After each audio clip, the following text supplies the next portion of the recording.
நேயர்களுக்கு வணக்கம். இன்னைக்கு நம்ம ALM ஆயுஷ்ல மூட்டு வலிக்கு இயற்கை மருத்துவத்துடைய தீர்வை பற்றி தான் நம்ம இந்த பதிவில் பார்க்க இருக்கோம். பெரும்பாலும் ஆண்களுக்கும் சரி பெண்களுக்கும் சரி உடல் பருமன் அதிகமாக இருக்கவங்க, அதே மாதிரி அதிக நேரம் நின்றுட்டு வேலை பார்க்குறவங்களுக்கு இந்த ரெண்டு முட்டியுமே பார்த்திங்கன்னா பெயின் இருக்குது அப்படின்ற ஒரு கம்ப்ளைண்ட் எல்லாருக்கிட்டையுமே இருக்கும். இதுக்கு இயற்கை மருத்துவத்தில் என்ன மாதிரியான தீர்வு சொல்கிறாங்க அப்படின்னு பார்த்தோன்னா, முதல் விஷயம், நமக்கு ஒரு முட்டி வலிக்குது அப்படின்னும்போது அதை சுற்றின்னு ஒரு வீக்கம் இருக்கும், ஒரு இன்ஃப்ளமேஷன் இருக்கும். ஸோ அந்த இன்ஃப்ளமேஷனை குறைக்கிறதுக்கு இயற்கை மருத்துவத்தில் ரா பொட்டேட்டோ ஜூஸ் அப்படின்றத நம்ம வெறும் வயிற்றில் எடுத்துக்கிட்டோம் அப்படின்னா அந்த இன்ஃப்ளமேஷன் குறையும் அப்படின்றாங்க. இந்த ரா பொட்டேட்டோ ஜூஸ் எப்படி எடுத்துக்கணும் அப்படின்னா, நம்ம நைட்டு ஒரு மீடியம் சைஸ் உருளைக்கிழங்கை நல்லா வாஷ் பண்ணிவிட்டு நைட்டே தண்ணியில் நல்லா சோக் பண்ணி வச்சிடணும்.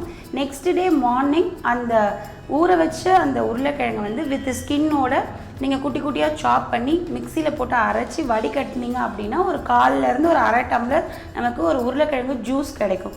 அந்த ஜூஸை நம்ம ஒரு 15 ஒரு 30 நாள் தொடர்ந்து எடுத்துகிட்டு வந்தோம் அப்படின்னா இந்த ஆன்டி இன்ஃப்ளமேஷன், அதாவது இந்த ருமட்டாய்டு ஆர்த்ரைட்டிஸாக இருக்கட்டும் இல்லை ஆஸ்டியோ ஆர்த்ரைட்டிஸாக இருக்கட்டும், அதுக்கு ரொம்ப ரொம்ப ஹெல்ப்ஃபுல்லாக இருக்கும். இது ஜாயிண்ட் பெயின்ஸ், அதாவது நீ பெயினுக்கு மட்டும் கிடையாது. இப்போ நமக்கு பெரிய ஆர்த்ரைட்டிஸ் ஷோல்டர் இருக்குது, இல்லை ஒரு எல்போவில் ஒரு பெயின் இருக்குது, இல்லை நெக் பெயின் இருக்குது, எல்லா பெயினுக்குமே இந்த ரா பொட்டேட்டோ ஜூஸ் ரொம்ப ரொம்ப ஹெல்ப்ஃபுல்லாக இருக்கும். அடுத்து என்ன பார்த்தோம் அப்படின்னு பார்த்திங்கன்னா, சில பேக்ஸ் எல்லாம் நம்ம நீஸ்க்கு போட்டோம் அப்படின்னா இந்த மூட்டு வலியிலேருந்து நம்ம ஈஸியாக வெளியில் வரலாம். ஃபஸ்ட்டு விஷயம் இந்த கருப்பு உளுந்து. இந்த கருப்பு உளுந்தை நம்ம நல்லா வறுத்து பொடி பண்ணிக்கிட்டோம் அப்படின்னா அதை நம்ம எக்கோட ஒயிட்டோட மிக்ஸ் பண்ணி ரெண்டு முட்டியுமே சுற்றி நீங்கள் பேக்காக எடுத்துக்கும் போது நம்ம முட்டி சுற்றி இருக்கக்கூடிய மசில்ஸ் ஸ்ட்ரென்தன் ஆகும். அது மட்டும் இல்லாமல் அதோடைய வீக்கத்தையுமே குறைக்கிறதுக்கு இந்த கருப்பு உளுந்து நமக்கு ரொம்ப நல்லா ஹெல்ப் பண்ண ஆரம்பிக்கும். ஸோ இந்த கருப்பு உளுந்தும் முட்டையோட வெள்ளை கரு அந்த ஒயிட்டை மட்டும் போட்டு மிக்ஸ் பண்ணி நீங்கள் அப்ளை பண்ணிட்டீங்க அப்படின்னும் போது அது ஒரு கொலாஜன் மாதிரி நமக்கு நீஸில் டைட்டாக ஒரு பேக் மாதிரி இருக்கும். இது இரவு தூங்க போகும்போது நீங்கள் அப்ளை பண்ணிவிட்டு நெக்ஸ்ட் டே மார்னிங் நீங்கள் எடுத்துட்டீங்க அப்படின்னா உங்களுக்கு ரொம்ப ரொம்ப பெனிஃபிஷியலாக இருக்கும். வாரத்துக்கு 3 முறையிலேருந்து ஒரு 5 முறை நம்ம இதை ப்ராக்டிஸ் பண்ணோம் அப்படின்னாலே, அதாவது இப்போ ஃபஸ்ட்டு லைன் ஆஃப் ஆர்த்ரைட்டிஸில் இருக்காங்க அப்படின்றவங்களுக்கு இது ஒரு நல்ல தீர்வாக இருக்கும். ரொம்ப சிவியர் பெயினாக இருக்குது, காலிலேருந்து சில சத்தங்கள்லாம் கேட்குது, காலை மடக்கி கூட உட்கார முடியல அப்படின்றவங்களுக்கு யோகா சிகிச்சை ரொம்ப நல்ல ஒரு பயனளிக்கும். யோகாவில் பார்த்திங்கன்னா உட்கட் ஆசன், அதாவது இந்த சேர் போஸ் அப்படின்ற சொல்லக்கூடிய இந்த ஆசனம் நமக்கு முட்டியை ஸ்ட்ரென்தன் பண்ணி கொடுக்கும். அதே மாதிரி திரிகோணாசனம் நீ பெயின் இருக்கவங்களுக்கு ரொம்ப சப்போர்ட்டிவாக இருக்கும். முடிஞ்ச வரைக்கும் பத்மாசனமோ இல்லை காலை சப்பலாங்கால் போட்டு உட்கார ரொம்ப வீக் நீஸ் இருக்கவங்க பத்மாசனம், வஜ்ராசனம் போன்ற இந்த மெடிடேட்டிவ் போஸ்டர்ஸை நம்ம அவாய்ட் பண்ணிட்டோம் அப்படின்னா ரொம்ப ரொம்ப ஹெல்ப்ஃபுல்லாக இருக்கும்.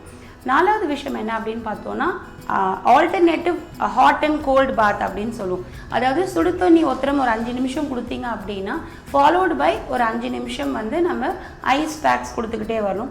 ஸோ இது மாதிரி 5 minutes hot water pack, 5 minutes cold pack கொடுக்கும்போது ரெண்டுமே மாற்றி மாற்றி ஒரு 5 to 20 மினிட்ஸ் வரைக்கும் நம்ம கொடுத்துட்டே வந்தோன்னா அந்த முட்டி சுற்றி இருக்கக்கூடிய மசில்ஸ், அந்த முட்டி சுற்றி இருக்கக்கூடிய லிகமெண்ட்ஸ் எல்லாமே ரெஜுனேட் ஆகும். அன்றைக்கி அந்த டெம்பரவரி பெயின் ரிலீஃபுக்கு ரொம்ப ரொம்ப சப்போர்ட்டிவாக இருக்கும். 4வது விஷயம், calcium rich foods and vitamin D.